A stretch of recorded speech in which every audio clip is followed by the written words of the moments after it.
Gentlemen, get ready because Crimson Desert is literally hours away from launch. And when that happens, the world will change and everyone knows it. Everyone will be talking about Crimson Desert, the second coming of Jesus, as we all know. And obviously, since a new era is just hours away from us, we already have the mandatory I played Crimson Desert for 200 hours videos dropping like flies. And amongst all of them, the most important video, not mine, you guessed it, IGN. IGN has already given a Crimson Desert a 6 out of 10. I'm not kidding. IGN has already given Crimson Desert a 6 out of 10. Oh my god, that's so beautiful. Concord, 7. Dustborn, 7. Dragon Age the Veilgun, a 9, and you better like it, Chad. But Crimson Desert, a classic 6. Oh my lord, it is beautiful. It is beautiful. Oh, it's like Expedition 33 all over again. And boys, listen. This is gonna be the IGN reviewer for Crimson Desert. And as we can already see, Dark Souls, Elden Ring, and while Dark Souls and Elden Ring are great games that you should probably honestly play if you haven't, if I'm not gonna lie, if you're gonna tell me your favorite games are Dark Souls and Elden Ring, you're a tourist. You just literally are a tourist. You are close to 20 years old and you haven't played the really great shit because you're a little bit too young for it probably. But you haven't played the worst of it, so you just got spawned in the Dark Souls era of gaming, okay? That's what it is. Dark Souls and Elden Ring being your favorite video games is negative gamer cred, boys. I ain't gonna lie, okay? It's generic. It's good, but it's generic. It's nothing special. It's just like your average thing, honestly. And this is gonna be the person who gives Crimson Desert a 6 out of 10, boys. Reviews director Tom Marks here with Travis Northup, our reviewer of Crimson Desert. Travis, how are you holding up after over 100 hours with this game? I'm holding up. This is the gig, man. This is my Super Bowl. Whenever a big chunky RPG comes out, and I know I'm about to lose my life, so I'm getting close to the end there, and it feels good. Let's talk about this review process for a little bit, why we don't have a final review right now, although you do have like a score in mind already at this point with 100 hours under your belt. The review process for this one was weird. It's a huge game. Like we said, it's over 100 hours, and there's tons more side content you could be doing beyond just getting to the end of the game. Not that you haven't been doing none of that or anything like that. We only got code for this about 2 weeks. I love how IGN needs to, flash at IGN itself. Before the embargo, the review embargo, and the first 2 days of your playing, they went, oh, sorry, we have to push a patch that's going to completely wipe your save data. So we lost the first 2 days. You hit a game-breaking bug at one point that made you lose a ton of progress because you had to reload a save file from like 7 hours earlier or find a different save file. There was a day where like 100 gigabyte patch came through that was slow to download, and it was just like a very stop and start review process, even in the context of only. Oh no! My privileges of getting this amazing thing early were not big enough. Oh no! This is why everyone hates IGN. They act privileged, they are privileged, and this is like one of the only times when you can unironically use the word privilege and not sound like an idiot. Amazing. IGN truly does it all. The integrity of integrity. Having 2 weeks to play this huge RPG. You're really close to the end and then going to spend some time with the end game. For those who haven't seen much or don't know, if I've only seen trailers, have just bought into the hype, whatever, what actually is Crimson Desert? What does it play like? What type of RPG is it? And what do you think of it so far? What do you think of it after this 100 hours you spent with it? Yeah, so Crimson Desert is a super ambitious open world RPG in a fantasy setting, the same setting as a Black Desert Online. If you haven't seen this game, it's very much kind of going for like the Witcher 3 vibes, where you're riding around on a horse and you're taking out bandits and you're helping the land, kind of knights and gallantry. Okay, is this like the journal take, honestly? Because no one is talking about this being The Witcher, the game, okay? No one's comparing it to The Witcher as far as I know, and I have seen a lot, okay? No one's comparing it to The Witcher, or maybe a offhand remark, you have a horse like in The Witcher. Yes, amazing, I know. And it's only the journos who for some reason compare this to The Witcher. Type stuff going on, but with a very weird kind of, you know, Eastern fantasy vibes where there's also just like strange creatures and lore and stuff like that. So it is a interesting fantasy world, and I would say game it's sort of like trying to be Witcher 3 with a little bit of Red Dead 2 because it has like these long. You can't just say Eastern. You need to be specific. Like, what kind of East are we talking about? The rising sun or Eastern Europe? Very distinctively different, you know? Rides on a horse where you're just like talking with a teammate. It has like that sort of thing. And then it's also got a little bit of like GTA open world like craziness, and also you have to tap A to run, which I thought was something that only GTA was allowed to do. Yeah, it's sort of going for all of those things, but I would say that it ends up landing closer to something like Dragon's Dogma, where it's not exactly of the same kind of caliber as like a Witcher 3, but it presents a compelling case for this type of bizarre, super ambitious RPG, even if it doesn't always achieve the stuff that it's trying to achieve. Yeah, so let's dig into that, because you know, I feel like it's been a little bit of a roller coaster when I've talked to you about this game during this review process, where there's, you know, it's sort of a rocky start, and then you find a groove with it, and then it just gets laborious at parts, and there's all these bugs mixed in there. Other people also have actually mentioned the rocky start part. That is kind of true because it does take a little bit to get used to. This is not something you probably have experienced before, so that is the technically rocky start. So like, what is it doing right? What is it doing wrong? So yeah, the very beginning it's a little tough just because the controls on this game are crazy, like very they have you hold buttons and do combinations of joystick clicks, and if you're on keyboard you're hitting multiple keys at once to like access different tool sets. It's just a very convoluted control scheme. We should note also that we only got access to, they only gave access to the PC version ahead of release. We're getting access to the console version at launch, and we'll take a look at it there too. But you've played on both, with both a gamepad. Yeah, it seems like they're not really confident in the console release, because again, they have been transparent about everything except the Nuvo and console releases. So that is a big thing. And a mouse and keyboard at this Correct. point. Yeah, and so the beginning, you're kind of. But I mean, if you own a console, it's not like you understand what to do with money anyway. So, it's not a lot lost, you know. Figuring out a lot of stuff that the game doesn't do super intuitively, and it's a little bit rocky. Then you figure it out, and you're sort of like, okay, I get it. Now I'm in an open world.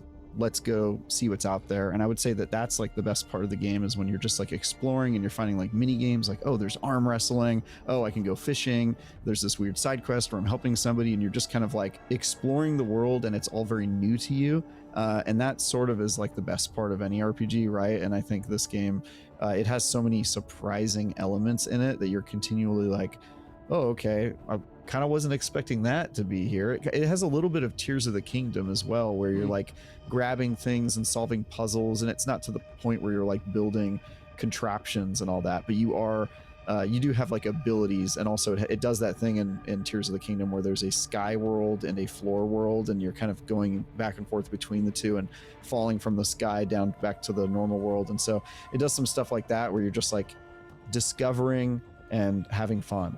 Yeah, we expected this a mix, because you unlock abilities and stuff by spending the things that you get from the Sky World. So it was expected that there's going to be a back and forth. But I want to actually see the in-game transition between this, because how the hell do you fucking get up to the Sky World, okay? Is there some kind of trampoline do you use? A bungee gum, maybe? Well, bungee gum has the elicity of bungee and the adhesive properties of gum. It's pretty insane. What do you exactly do there, you know? And then you hit a moment where two things happen. One, you start going more into like the main story and the boss fights and some of the bigger war set pieces that happen. They have like war encounters.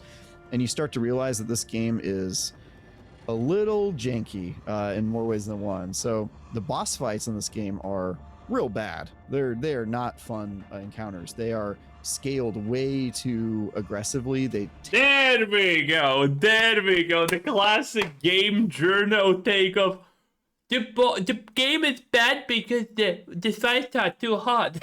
There we go. Also, this is a lie. This is not true in the slightest, but there we go. IGN, too hard, 6 out of 10. You love to see it. It's like unironical shit right there. Oh my god. There's literally a whole generation of people trained on the idea that fucking Dark Souls is the pinnacle of complexity, honestly. Again, I like Dark Souls, but there's a lot of problems with the people who consider it to be a masterpiece. And this is it. This is the IGN stuff. Oh, the boss is too hard. I went to kill a boss, and it was too hard. I lost. The game is 6 out of 10. There you go. That's how these people do it. No boss is too hard in this game. The world doesn't level with you like some kind of Diablo 4, okay? Every zone has a level, and if a boss is way too hard for you, congratulations, you're under-leveled, you're under-geared, you're under this, you're under that. Come back in 3 hours. That's how this should work. Take a really long time to do, you die a lot, and it's one of those things where, you know, I play a lot of Souls-like, so it's not like a skill thing. Like, I was able to get through... Oh, really? I didn't notice. A lot of the encounters with, like, low-level loot because I wasn't really focusing on leveling up my loot for a lot of the game.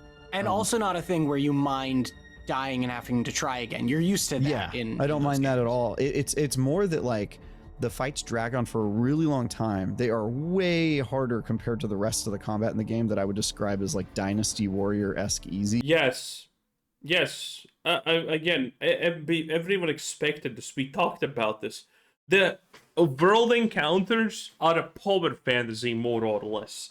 The boss encounters are supposed to be the hard part. It just goes like the complete other direction where you're just getting your butt kicked. I want to see his gameplay. I want him losing on the first boss and not being able to finish the tutorial and puzzle section. 80% of the time in this game, I was unclear if I was doing things as intended or if I was brute forcing it. Like, there was a puzzle. There we go. The yell. That guy, there was not enough yell. This is why game journalists are a joke. If you can't fucking figure out if you were supposed to do something in the game, but it works, that means that's a good thing. That's an option. That means you can fuck everything up and it works anyway. What do you mean you were brute forcing it? Who cares? Oh my god. Guys, there was not enough yellow paint. I got confused.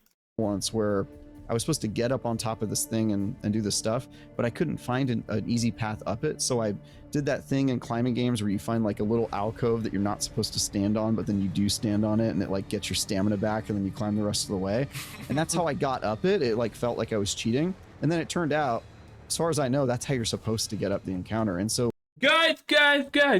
There was no yellow paint, so I did a thing on my own, and I got scared. And then I finished the thing, and turns out that's how you were supposed to do it, but I was still scared. IGN is the fucking biggest joke that has ever existed. Like, I never knew if I was brute forcing combat encounters, if I was brute forcing puzzles, or if it was just designed for you to sort of like flub your way through it. And it kind of seems like you are supposed to flub your way through a lot of these encounters, and it makes it feel real bad. That's distinct from Tears of the Kingdom and Breath of the Wild have a similar feeling where you're like, that am I supposed to be doing this right now sort of thing. But that game really rewards you for being creative. That's the feeling you get, is like, wow, I cannot believe that this weird thing I didn't think I was supposed to do worked. Whereas you're saying this doesn't really evoke that same rewarding feeling.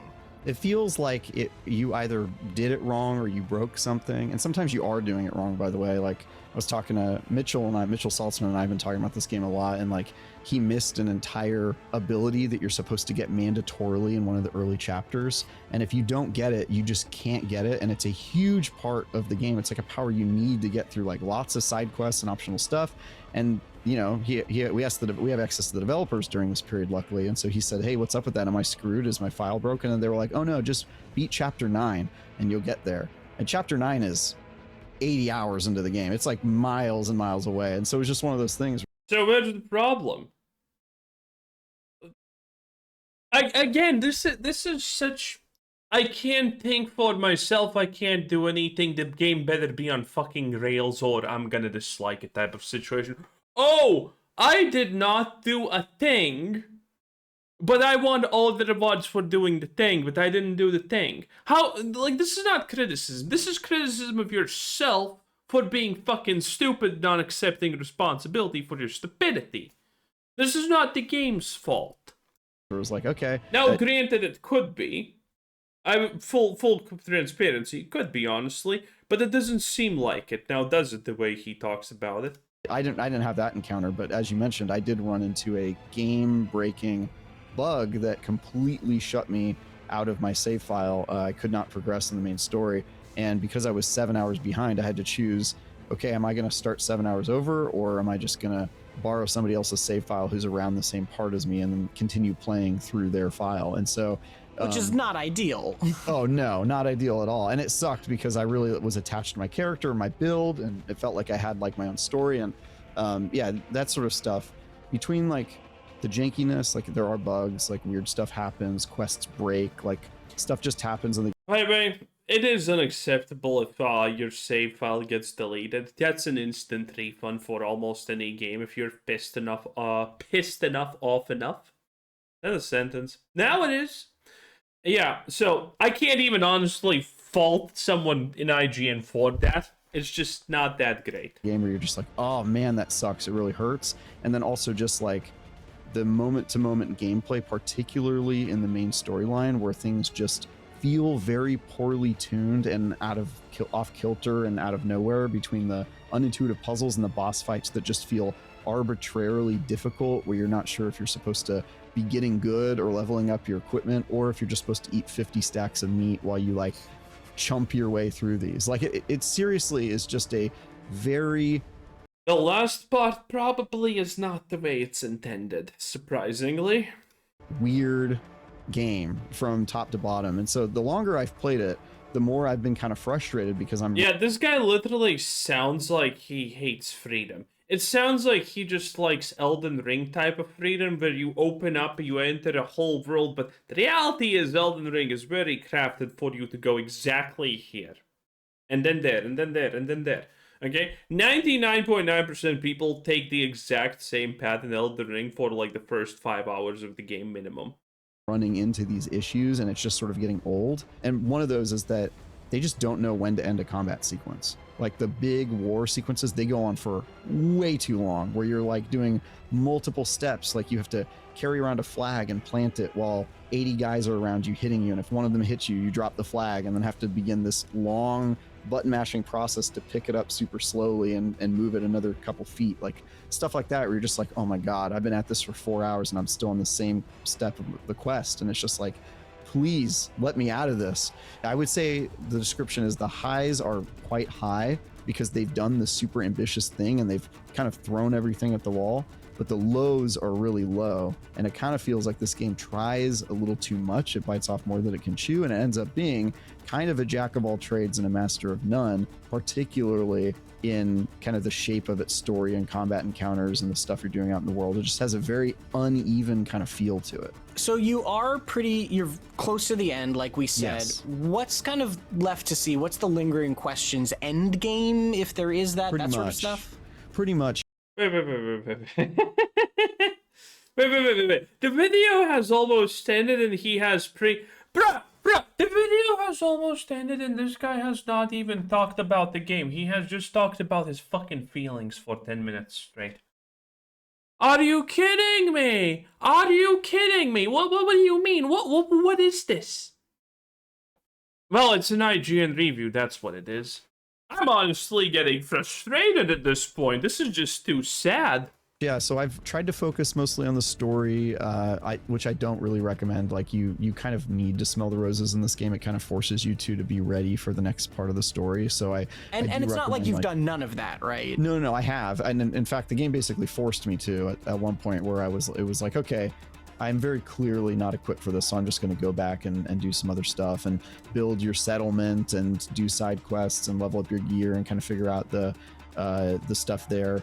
It really does want you to do that, but once you get to the way that this guy talks about everything, honestly, it just does sound really like a bad player at the end of the day. That's it. the end game, some stuff unlocked that I won't spoil here, but I'm looking forward to playing that for a couple hours. I really just want to finish the game because, as you know, part of IGN's style guide is we finish games before we write reviews, and even though this happens to be an enormous RPG that probably nobody should try to finish in 2 weeks, like I'm gonna try to do that just so that I can speak from a completely informed perspective before I put a final score on it. So you've got a A completely informed perspective of someone who should be on government assistance because the IQ is not there. Yeah, that's gonna be a great thing. In any case, yeah, needless to say, this is why people don't like or respect IGN, surprisingly enough. Anyway, that was IGN. 10 out of 10. Bye. Bye, Crimson Desert. IGN is garbage. It's not a 6 out of 10. And by the way, he should say that this is a 6 out of 10. Because I'm not memeing. IGN legitimately already gave it a 6 out of 10. Bye.